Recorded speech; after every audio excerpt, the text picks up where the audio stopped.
Restructuring Raw Milk Pricing Methods Bill is a good bill, Mr Speaker, and I commend that bill to the House. Brilliant. Members, the question is the motion be agreed to. Those of that opinion will say aye. Contrary opinion will say no. The ayes have it.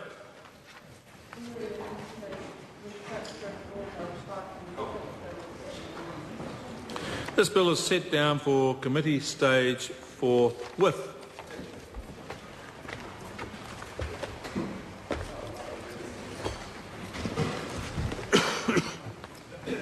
Mr Speaker, I declare the House in committee for the consideration of the Dairy Industry Restructuring Raw Milk Pricing Methods Bill.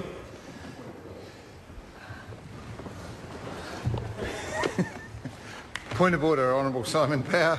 Thank you, Mr Chairman. Mr Chairman, following agreement in the Business Committee, I seek leave for all the provisions of the Dairy Industry Restructuring Raw Milk Pricing Methods Bill to be taken as one question. Leave is sought for that purpose. Is there anyone opposed to that course of action? There appears not. Leave is granted. So, the question is that clauses 1 to 6 and the schedule stand part. Honourable Damien O'Connor.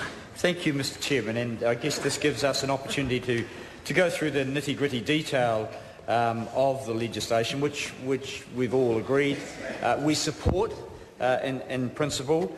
Mr Speaker, I have to once again raise the urgency of the situation because, as the Leader of the House probably knows, and the committee definitely knows, that unless we get this passed by midnight, in fact, the dairy industry is in trouble because they're not quite sure how they will then supply milk or what system they will use to supply milk up to 600 million litres of milk. And actually, I don't think too many people out there will understand how much 600 million litres of milk is. It is a hell of a lot of milk. And you want to know what you're doing with it.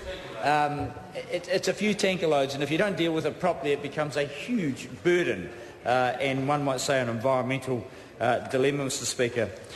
I'd just like to take the opportunity to go back and to the regulations, the legislation that was passed in 2001.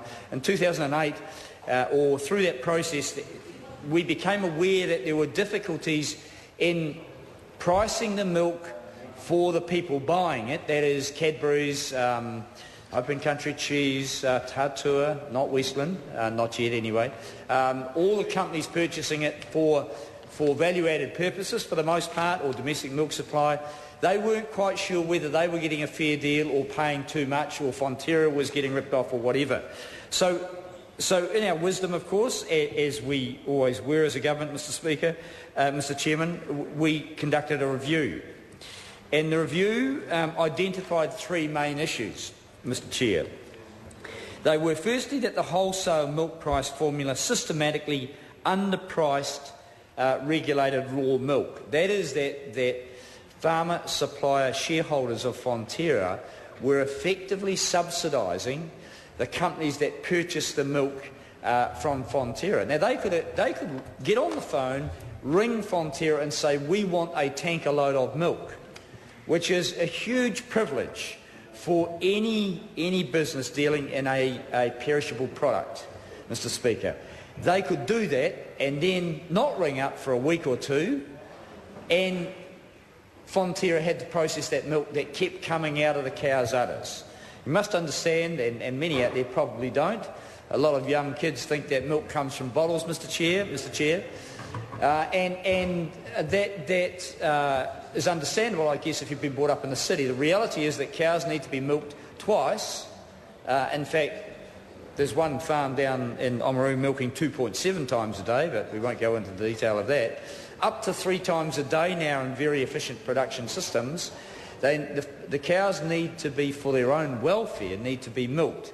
The milk has to be taken from them and then processed somewhere. So there's an obligation on Fonterra to do that. That's what the original legislation said, that it had to take the milk from the farmers who were supplying it.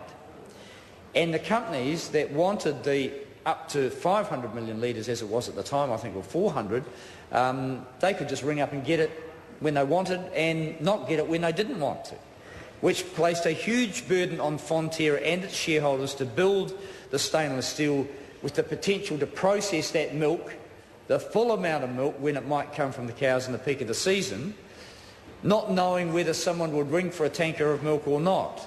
Now, that has a huge impost on the system. It is a cost, and the review conducted by the Labor government of the regulations identified that, in fact, those people were getting the milk cheap, and the farmers were getting pretty agitated about that, understandably, because they could have got another few cents a litre or a few cents per kilogram milk solids for the milk that they supplied Fonterra. So there was a need for government to do something. The second thing discovered is there was no system for managing excess demand for regulated raw milk by independent processors. That is, that if some of those businesses grew and wanted more milk, they didn't know whether they could come to Fonterra and get that milk, or whether Fonterra would just say, no, sorry, go away.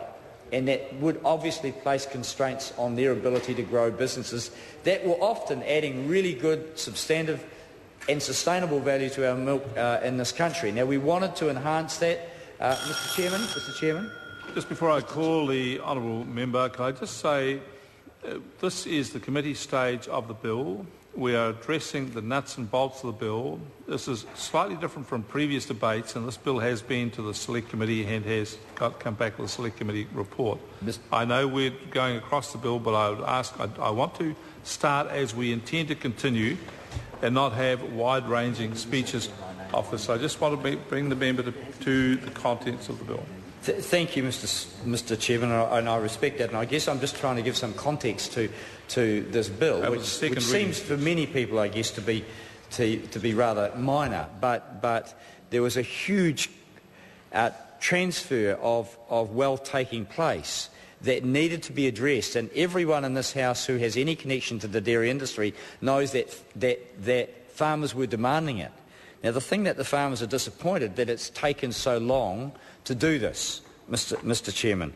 So the legislation that was drafted and has been put to the Select Committee didn't require a huge amount of amendment, Mr Chairman, because we had, I think, all agreed that we needed to address the issues. The third one of which identified in the review was that there was an unmanaged transition risk associated with the prospective ending of the Fonterra statutory obligation to supply raw milk. So at some stage, those people building their businesses could have effectively lost all supply. So we had to bring in a fair system. An auction is an obvious way of addressing that, Mr Chairman, and this bill effectively sets up an auction process for raw milk, and we applaud that, Mr Chairman, because there were companies such as Synlait, New Zealand Dairies, shareholdings by Russians, Open Country Cheese, Singaporean shareholders, Goodman Fielder and Cadbury. All these companies were taking milk from shareholders, and we needed to make sure that they were paying a fair price for it, Mr Chairman. So I'll go back to the legislation as advised by you, Mr Chairman, and look at some of the submissions that came before the Select Committee.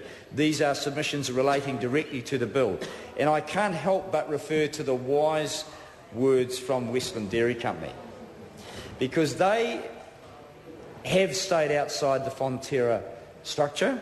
They are an independent company. They were, up until recently, the second largest processing company, processing about 2.5% to 3% of the milk in this country. They decided to stay out of Fonterra. They firmly believed in and supported the single desk structure. That is, that we should have one seller offshore. But they stayed outside because they thought they would lose control of their destiny and be controlled by Auckland, which I think was very astute and very visionary of them, and I think many farmers would accept that.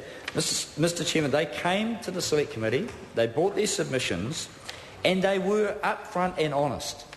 They supported Fonterra's position that there should not be an obligation to continue to supply up to 600 million